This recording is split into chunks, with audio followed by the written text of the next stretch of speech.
आपको कहा जाए कि ये लीजिए प्रेमचंद की कलम है, ये प्रेमचंद की कलम है और आपको किसी लेखक को देना है, तो उस लेखक में किस तरह की विचारधारा होनी चाहिए, उसकी सोच और उसकी समझ, आज के जो मुद्दे हैं वो किस तरह से उसको अप्रोच करना चाहिए उस लेखक को।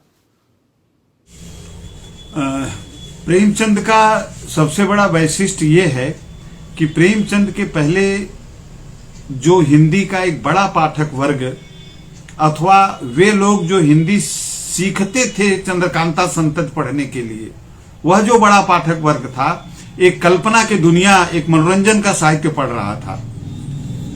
एक बिल्कुल जादुई करिश्मा चंद्रकांता संतत की थी।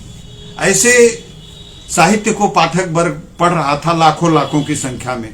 प्रेमचंद ने उस पाठक वर्ग को गांव के किसान के पास ले आए, जो हमारी समस्याएं थी उसके पास ले आए, अलगू चौधरी और जुम्बन के पास लेके आए पंच परमेश्वर में प्रेमचंद ला करके, कि हमें ये यथार्थ का जीवन गांव का रखना है। और प्रेमचंद का यह जो सबसे बड़ा कार्य था, इसमें प्रेमचंद पूरा का पूरा साहित्य के व्याकरण को उन्होंने बदल दिया।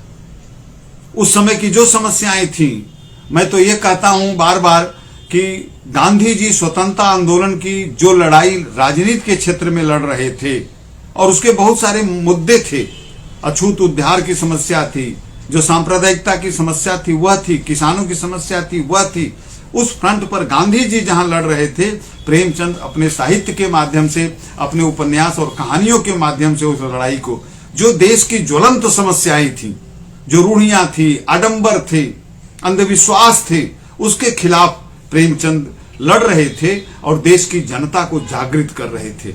आज वही लेखक हमारे लिए श्रद्धेय और मान्य हो सकता है जो कल्पना की दुनिया को छोड़ करके कुछ ऐसा लिखे जो देश की समस्याओं के प्रति पाठक को जागरूक कर सके, उसके अपने कर्तव्य का बोध दिला सके।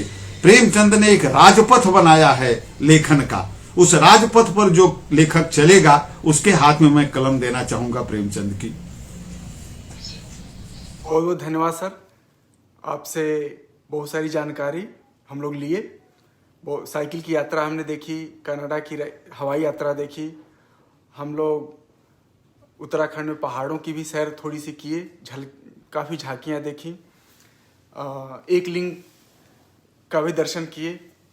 और सर को हम धन्यवाद देना चाहेंगे कि अपने व्यस्तता के बावजूद सुबह से शाम तक, जैसा मैंने कहा कि आप ओवर टाइम करते रहते हैं, सुबह से शाम तक आपका पता घर पे तो नहीं रहता है, बाहर जरूर होगा कहीं तो किसी मंच पे होगा, मैं कहना चाहूँगा। तो इसके बावजूद भी आपने समय दिया हमको, आप हमारे मार्गदर्शक भी हैं।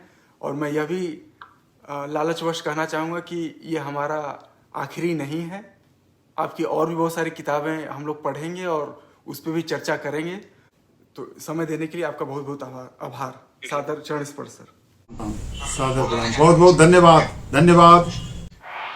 इस पूरे जो कार्यक्रम है अभिव्यक्ति, इसका पूरा श्रेय श्री राजीव जी हैं।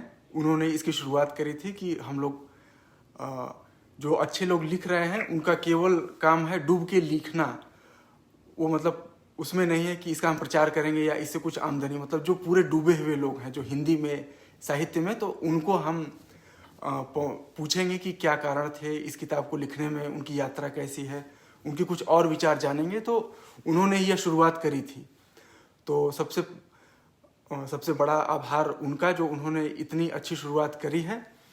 और हम लोग आपके मार्गदर्शन में, डॉक्टर राम सुधार सर हमारे मार्गदर्शक हैं, प्रेमचंद पथ में काफ़ी योगदान है उनका, उनके मार्गदर्शन में इस अभिव्यक्ति को नई ऊंचाइयों तक लेके जाएंगे, ऐसी हमारी आशा है।